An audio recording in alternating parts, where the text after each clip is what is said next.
Kathy Beck, Deeply Awake. I'm just going to say hi, and then I want to bring them through. Wow, I have had such a great time of it lately. And I'm telling you what Kaipacha said in this last video of his, of these massive highs and these massive lows, and like this bipolar reality that we are living in that is celestially triggered. Oh yes. But if anything I have learned through my years and years and years of being as utterly awake as I could be, is that feeling it and not believing it, but feeling it and moving through it is the way home. I know that to be true for me. And I don't know any other way. And I wonder sometimes, holy crap, you know, as I venture out into the world now, how is this going to play out? Now, I remember very well when I was really, really coming online and I was expected to just be like laser sharp. It's hard because I'm aware of a lot. But through a series of encounters with others, and also with having my dreaming reality come online again, I feel a balance that I haven't felt in a while. And this return to center that Cryon talks about a lot is really something, he you know, they're really good about saying that the old soul is self-balancing. And it's something to really keep in mind as we progress through these, I don't know, energetic challenges or whatever the hell it is that we're going through. So I'm taking the advice of my psychic friend, and I'm going to go walk through Lavender Fields now. I think it's going to be really good to be around people who are also wanting to be around nature and perhaps wanting to be healthy. Ooh, imagine such a thing. So it's a good thing to try new things and to be open. As always, I'm finding many, many, many, many, many, many, many more people in my reality who are more than willing to say no than those who say yes to whatever, life, me, whatever. It's like, all right. But I was talking to somebody and we agreed that, and I mentioned it before, that this linear reality is binary. There's yes and there's no. And I guess that I don't want to appear too high and mighty, because you don't know where I've come from. You just don't know. Years and years and years and years of self-doubt, of no self-trust, of not knowing what was intuition and what was simple anxiety and fear, not really knowing how to winnow out the two. And so the fallback position was no, but it was this kind of no. No! Or no! So I get it. I really do. I get it. And when one feels threatened and unsafe, the appropriate thing to say oftentimes is no. But that's okay. It's okay. What it means is that you've been given the opportunity to say yes or no. And that itself is a start. It truly is. Because otherwise, it's just more of the same. So my feeling is that when we are confronted with things that create anxiety within, and believe me, I've had my share of that over this week, what I'm finding again and again is true. It's like I had training wheels on and I was being trained for this time. And that is that fear is a paper tiger. Fear is what keeps you in the corner, and it lunges, and its breath is stinky, and it looks lethal. It does. It's supposed to. And it may take the form of just simple excuses, or whatever. But no is no. You know what I mean? No is no. And so if it's a no, then you don't get to partake in the new thing that's being offered you. That's the thing. Because that implies, if you're making a choice, it implies you have something to choose. Isn't that lovely? Isn't that great? So I just posted something online about social interactions, and how I'm oftentimes just shocked at how social interactions, especially with men, go. I can be in complete, just like, awe of somebody. I'm always in awe of anybody who wants to sit down and talk with me, honestly. They have no idea.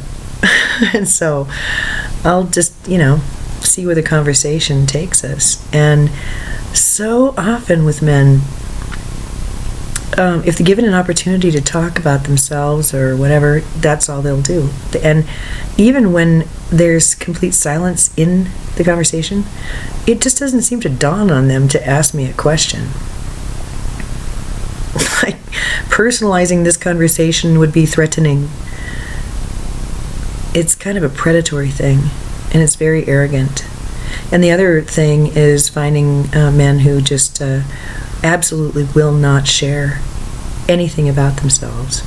But boy, are they willing to have me disrobe and do the dance of the seven veils, which I really like doing. So it's maybe just voyeurism and exhibitionism. I don't know.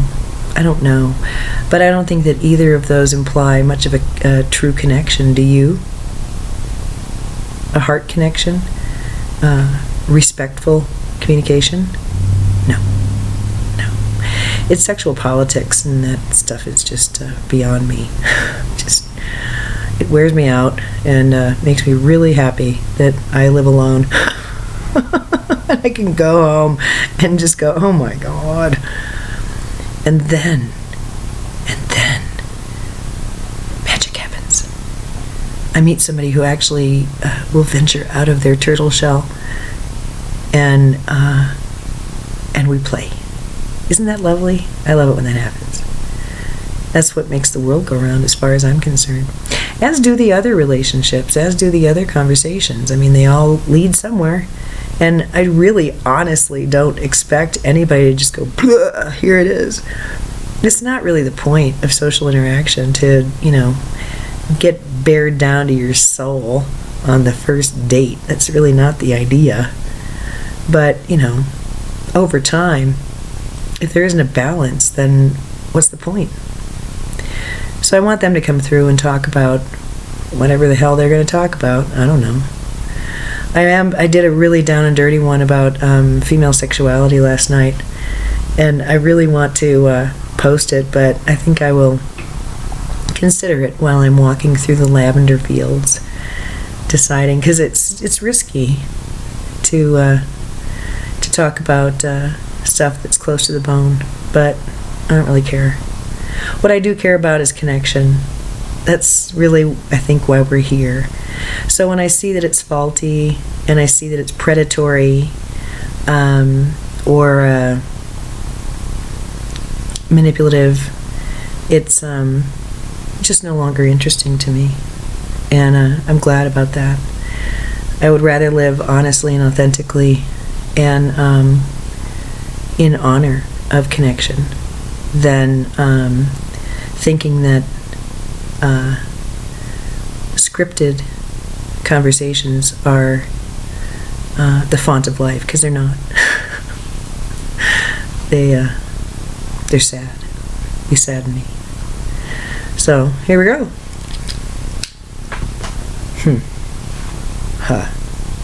So, she's making people mad and scaring people off. This is how she does it. It's okay. It's okay. You know why? Because she's not like everybody else, and it's time to speak about a new way to communicate and to connect. And so Yes, it's important to be among people who can represent themselves honestly and beautifully in conversation and in partnership, of course. And it's very wise to not expect very much from people, because everyone's on their own path, are they not? Are you not on your own path? When you hear someone talking about connection like this, well then, do you do the self-critical thing? We hope you don't. Because every single connection and conversation you have had has been in concert with your teams. You understand that, right? So, is there ever a bad conversation? Well, there are some that escalate into anger, are there not? And those that escalate into other things which break connection. And this is also perfect. And we will say, when you look at things and they seem disastrous, it's by agreement and request. Remember that, okay?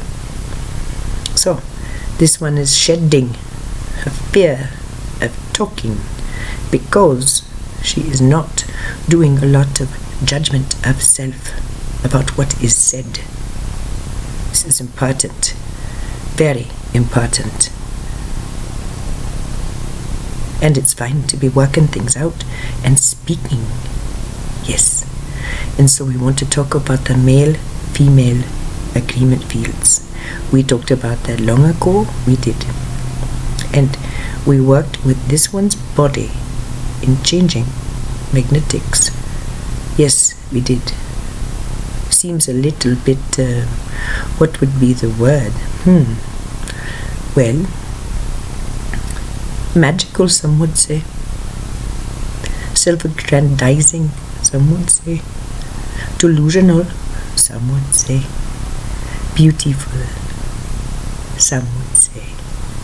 Let us explain. The agreement field which is breaking up between male and female is this. The female was keyed to have the throat chakra turned down so that she would not speak her truth. Okay? What happens to the solar plexus, which of course is connected to the throat? Well, it's inflamed, dear ones. Feeling and not speaking. Sound familiar, ladies and men? Well, this was a bit trickier. Men. Their crowns turned down, as were their eyes. Sovereigns without crowns, we say. The power moving to the root and the sacrum, resulting in, of course, great imbalance and abuse of power. Hence the patriarchy. So, imagine if these magnetics were altered for 100%. Imagine what might happen. Could it be that with a shift in magnetics, in morphogenic fields,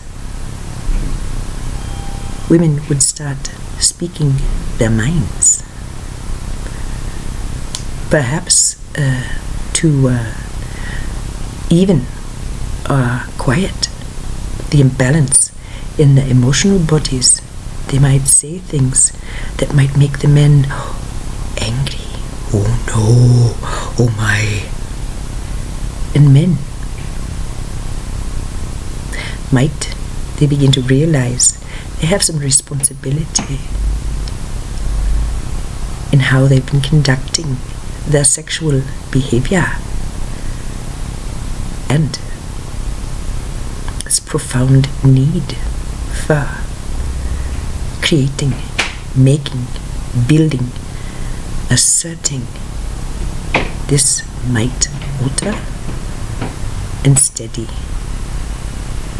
We would say, with men in particular, the heart begins to open and blossom with these changes, and so they are a little less willing to abuse their significantly over-proportioned power. The imbalance is quite evident. In the political arena, yes. In the corporate world, in families, in one-to-one relationships, and a woman who is not allowed to speak in anger, in frustration, in joy, in peace, in desire. Well, with these shifts in magnetics, this will become less and less attractive. And with males more and more unwilling to abuse their power and to contain their women. Interesting, what might happen? So, in simple conversation, imagine speaking to the other as if they are elementary school age, as are you. Consider the innocence a grade schooler brings to a conversation, the magic, the joy, and we would say the sense of independence. Yes. Children know they are connected to mother. They know. Hopefully all know. At the end of the day, they'll be tucked in by someone who loves them. And so they go out and they explore. If you can use your conversations in such a way, conducting self as such, holding the other harmless, holding self harmless, and not allowing the feedback loops which many have of needing to review conversations, connections for appropriateness, etc. Allowing each to stand as a beautiful representation in a moment of time of a true connection, person to person, whether it's acknowledged as such or not. Wouldn't that be lovely? And so, it's time to go walk through the lavender fields, to talk to Mama Gaia, to be pleased with giving self love. And we are so excited to meet others this evening, to smile and laugh, relax and smile. Because what is better than being with others, no matter where they are, no matter what they offer? Each are trying, each are perfect as is in this moment. The funny thing is this, and with this we close. It is true, dear ones. The person who holds the most light, the person who is the most integrated in the group, the person who is holding the most joy and freedom within and without, this one holds the resonance for the group. This one sets tone.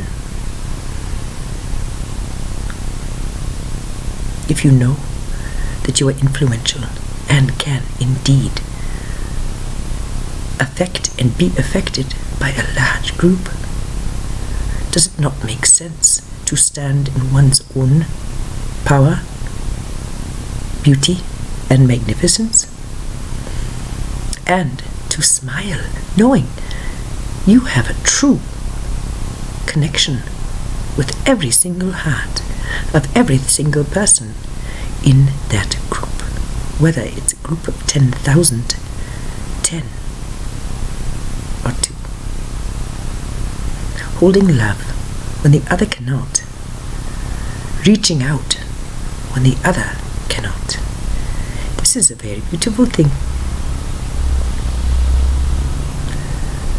This is what we work with her on at night and during the day. Balance, balance, balance.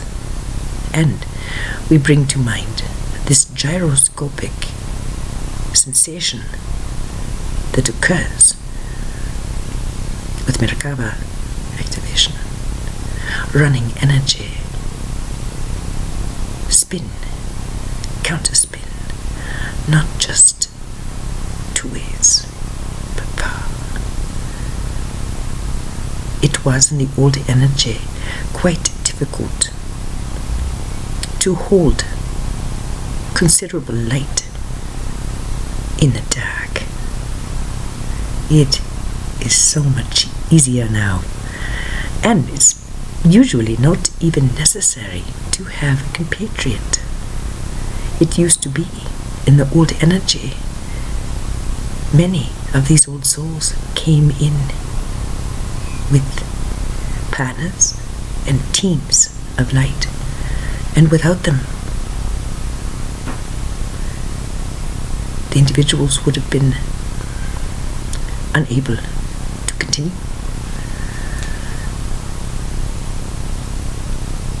This one aware of many who, without their presence, she simply would not have come. Standing alone with your team,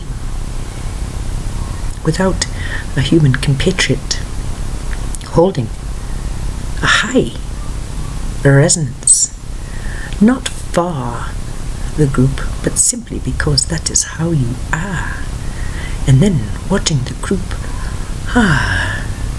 ease into it. Funny how defenses melt. Funny how soon enough people really do want to connect on an innocent, kind, gentle, and respectful level. And the one holding the resonance understands they don't have to submit to nonsense. No, it's not necessary. Healing the group is it's not necessary. It's not your responsibility. Holding self in pure knowledge and love is the responsibility. Now, we leave you in love, light, harmony, and goodwill. We ask you consider looking at self as an innocent. Hold yourself harmless. Drop the past and consider what you are doing today. Who cares? Who cares if one mystic says, hey, this is no way to behave, and then you catalog your mistakes? Please don't do that. No, instead, consider alternatives to the now moment, to your reaction, to your response to the moment. This is the idea behind emotional responsibility. Ha! Namaste.